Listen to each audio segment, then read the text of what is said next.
Wat is die dollar in 'n rand vandag? Het jy geweet, $1 is R16.41.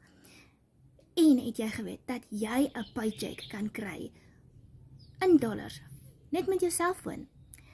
As jy my nie ken nie, ek is Malzyn en ek het 'n tydjie gelede werk gehad. Dit was nie 'n permanente werk nie en die geld wat ek gekry het was nie baie nie. En ek het besluit om digitale bemarking te doen, waar ek gesien het dat ek net 2 ure hoef te spandeer van my selfoon af met 'n outomatiese stelsel wat 24/7 vir my werk en ek verkoop e-produkte met 4 $600 produkte, het ek al klaar soos R40,000 in my bankrekening.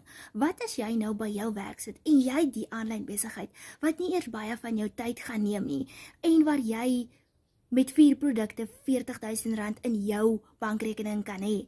Wat kan jy nie vanmiddag na werk met dit gaan doen nie?